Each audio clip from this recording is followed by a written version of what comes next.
Nay, kasama ko po yung crush ko. Hello po, tita. Saktong-sakto, nagluto ako ng masarap na pagkain. Talaga po, Nay? Halika dito, kumain muna kayo. Sige po, tita. Oh, ito, masarap yan. Ako nagluto niyan. Mapapadami na lang po kain ko nito, Nay. Ang sarap nga po, tita. Di ba, Abby? Oh, tita, nabubulunan po anak nyo. Anak, anak. Anak, anak, anak, anak. Anak, anong gagawin natin, tita? Tumawag ka ng doktor. Sige po, tita. Nandito na ako. Dok, bilisan niyo, Dok. Na paano siya? Nabulunan po. May jowa pa siya? Importante pa ba yun? Ligtas mo anak ko. Ito na, ito na. Patay na siya. Anak! Patay na siya? Sayang, ka-crushback ko pa naman siya. Crushback mo ako? Pag ngayon mo lang sinabi, so tayo na? Anak, may bisita ka. Sino po, Nay? Oh, anak, na paano ka? Ba't parang nakakita ka na multo? Wala, Nay. Ma'am, kamusta naman po yung anak ko sa school? Isusumbong ko si Kyle sa inyo, ma'am. Ma'am, bakit? May ginawa ba siya? Yang anak mo kasi, ano po, ma'am? Napakagaling, oo. Masipag at matalino yan sa school, ma'am. Opo, tama, Nay. Buti naman. Akala ko kasi kung ano na ginagawa nito eh. Kaso ano, ma'am? May mga kailangan lang ako itanong sa inyo, ma'am, kung totoo ba tong nasa test paper ni Kyle? Patay ako nito. Sige, ma'am. Unang tanong, anong pangalan ng nanay mo? Susan, ang sagot niya. Tama ba, ma'am? Tama naman, ma'am. Pangalawa, ano ang trabaho ng nanay mo? Ang sagot niya, housewife. Tama ba? Oo, ma'am, tama. Okay. Pangatlo, ano ang gustong ginagawa ng nanay mo sa'yo? Pinaglulutuan, binibigyan ng baon. Tama ba? Oo naman, mahal na mahal ko yan si Kyle. Ano ang ayaw na ginagawa ng nanay mo sa'yo? Wala naman nakalagay dyan, di ba, ma'am? Kasi wala naman ako ginagawang masama sa kanya. Ang nakalagay dito ay palaging inuutusan. Pinapalo ng hanger. Anay! Binabato ng kaldero. Sinisigawan. Minumura. At pinapalayas. Tama ba, ma'am? Walang iya ka, anak. Halika rito. Nay, wag mo! Pinapalo pala kita ng hanger, ha? Halika rito, matatamaan ka sa akin. Nay, test paper lang yan eh! Ma'am, kumalma ka. Kumalma? Kasalanan mo to eh. Ikaw una matatamaan sa akin. Sabi ko nakalayas na ako eh.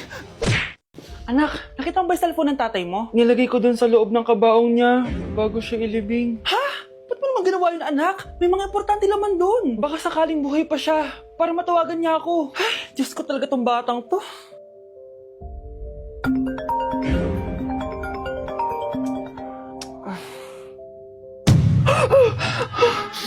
Matawag si tatay. Nay, kailangan natin pumunta sa sementeryo. Tumawag sa akin si tatay. Anak, pwede ba? Wala akong oras makipagbiruan sa'yo. Marami pa akong tatapusin trabaho. Pero nay, Pag di ka pa tumigil, kukunin ko yung cellphone mo. tay, sumagot ka. Alam kong buhay ka. Sa lahat ng pwede kong makita, ikaw pa talaga. Jessica, tinatawagan ko lang tatay ko. Nababaliw ko na talaga, no? Patay na tatay mo, di ba? Baliw. Hindi, buhay siya. Ito tandaan mo. Kapag hindi ka pa tumigil sa kabaliwan mo, susunod ka na sa tatay mo. Sinabihan akong baliw ni Jessica tapos sinaktan niya ako. Totoo naman, di ba? Nabuhay ka.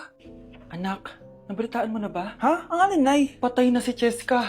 Natagpuan siyang walang buhay dyan sa may ilog. Ano? Ay, Diyos ko, kawawang bata. Tay, sumagot ka na please. Ikaw! Ikaw ang pumatay sa anak ko! Ano? Siya nga to ng away sa akin eh. Ikaw ang huli niyang kasama. Tandaan mo to. Isusunod kita sa tatay mo. Tay, hindi ko na alam gagawin ko.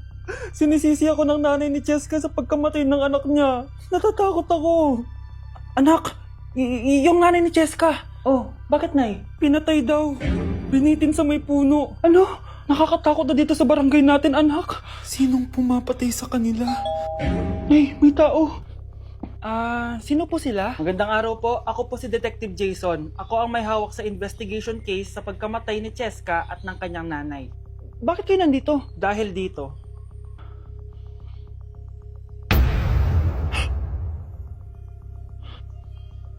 Nay, ikaw pumatay sa kanila? Oo, anak. Narinig ko lahat ng mga sumbong mo sa tatay mo. Cellphone ni tatay. Pinangako ko sa tatay mo bago siya mamatay na poprotektahan kita kahit makapatay man ako ng tao. Sumama ka sa akin, ma'am, para ma-interview ka namin. Tandaan mo to, anak. Kahit nasa kulungan ako, poprotektahan kita. Tumawag ka lang. Delivery po. Anong delivery? Parang wala naman ako in-order, kuya. Nakasulat po dito, Susan. Kayo po ba yun, ma'am? Oo. Sige, baka nakalimutan ko lang. Nay, ano po yan? Cellphone? Di ba mahal to? Opo, Nay. Paano ka nakabili niyan? Siguro nanalo ng raffle si nanay. Nay? Oo, anak. Bakit? Nabalitaan niyo na ba, Nay? Uso yung mga scammer ngayon. Totoo ba? Grabe na talaga ngayon, anak. Sabi sa nakita ko, Nay, nang scam daw siya ng mamahaling cellphone gamit ang credit card ng ibang tao. At ito pa yung malala, Nay. Nang scam daw din siya ng pera. Delivery po. May delivery ata, anak. Delivery po. Ikaw na naman, kuya. Susan po ulit, ma'am. Wala naman nga ako in-order. Wala akong magagawa dyan, ma'am. Sa'yo nakapangalan eh. Sige na po, una na ako. Ano na naman laman neto? Pera? Ito ba yung sinasabi ni Scarlett na galing sa scam? Pero bakit sa akin nakapangalan? Anong gagawin ko dito? Hindi naman ako yung scammer. Nay, may naghahanap po sa inyo sa labas. Anak! Sige, pupunta na ako.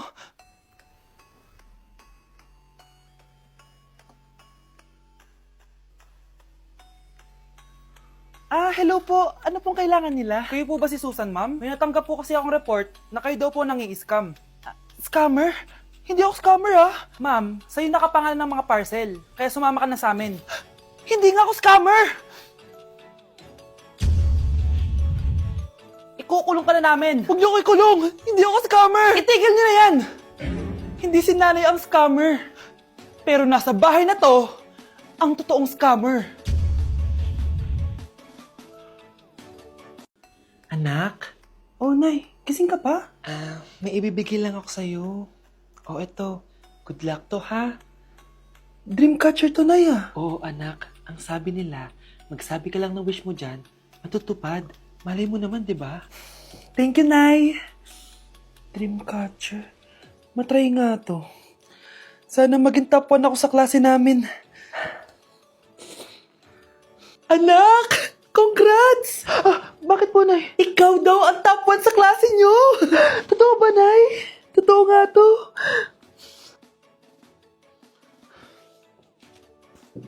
Anak, saan ka galing? Nag-apply ako sa trabaho.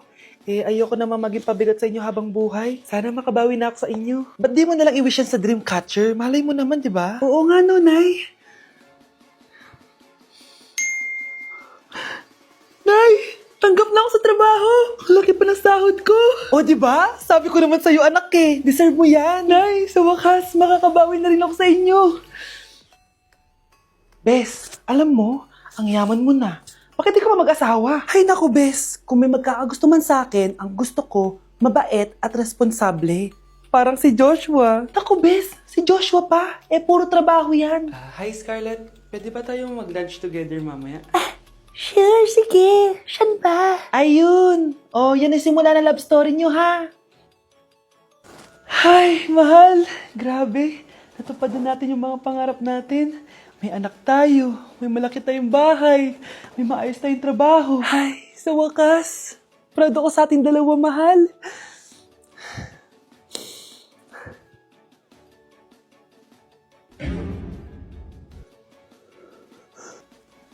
Mahal? Anak ko, binili ko to para sa'yo. Bagay sa'yo to. Ang ganda, di ba? Wow, Nay, ang ganda. Parang ang feeling yan pag sinuot ko yan. Sana may ganyan din ako kagandang damit kagaya ni ate. Ayan, marunong ka na magdilig, anak. Ang dali lang pala neto, Nay. I love you, anak. Mahal din kita, Nay. Sana may ganyan din kaming banding ni nanay. Nagugutom na ako. Nay, may ulam pa? Ay, sorry, anak. Kinain na kasi ng ate mo yung ulam, eh. Sige, Nay. Di na po pala ako gutom. Sana pinagtitira din ako ni nanay ng ulam. Alam mo, Bes, favorite talaga ng nanay ko yung ate ko. Feel ko tuloy, ampun lang ako. Bes, what if hanapin mo yung birth certificate mo? Malay mo, ampun ka lang talaga. Asan yung birth certificate ko? Kay ate to, May stage 4 cancer si ate. Oo, anak. May cancer ang ate mo. Nay! Kaya palagi nasa ate mo yung attention ko kasi ine-enjoy ko lang lahat ng oras na nabubuhay pa siya. Nay, sorry kung nagduda ako kung anak mo ba talaga ako. Ngayon, alam mo na, anak. Ano, Nay? May cancer ako? Kailan niyo balak sabihin sa akin to, ha? Anak, kaya di ko sinasabi sa iyo kasi baka di mo kayanin. May cancer ako. Anak! Ate! Hello, Bes. Sinundan ko si Miguel. Bes, ano nakita mo? May iba na ba siya? Confirm. May kabit yung jowa mo. Ha? Sino naman magiging kapit niya? Kabit niya si Scarlett. Hello, Bes? Nasaan ako? Anong gagawin niyo sa akin? Tama na! Bakit ka nagmamanman sa bahay namin? Spy ka ba? Walang yaka! Inagaw mo yung jowa ng best friend ko! Pinagsasabi mo, be! Ako ang tunay na jowa ni Michael. Never naman nagustuhan ni Michael yan si Samantha kasi ang pangit niya, no? Ganun ba? Oo, kaya magdusa ka dyan. Wag! Jessica? Samantha! Tara, tatakas kita. Grabe, bes. Kung ano-ano na ginawa sa'yo, ang ganda mo pa din. Be, thanks to the perfect stay, velvet matte cushion, na Skintific. Bago ako pumunta dito para sundin si Miguel, nag-apply na ako neto. Dahil long-lasting ito, high coverage, and waterproof, siguradong all day fresh ka. We, talaga ba? O eto. O, diba? Ang ganda ko pa din. Hindi na kailangan mag-retouch. Ang gagaling nyo din, no? At may tagapagligtas ka pa. Si Samantha. Samantha, ikaw ba yan? Anong ibig sabihin nito? O, diba? Ako ang tunay na jowa nito ni Miguel. At ikaw, kabit ka lang. Pero... Walang iya ka. Pero babe, ikaw na mahal ko ngayon. Tingnan mo nga itsura niyan. Wala akong pake. Magsama kayo ng pakit na yan. Lumayas na kayo dito. Ang dadrama nyo, ha? Basta ako, ganda lang ang ambag ko.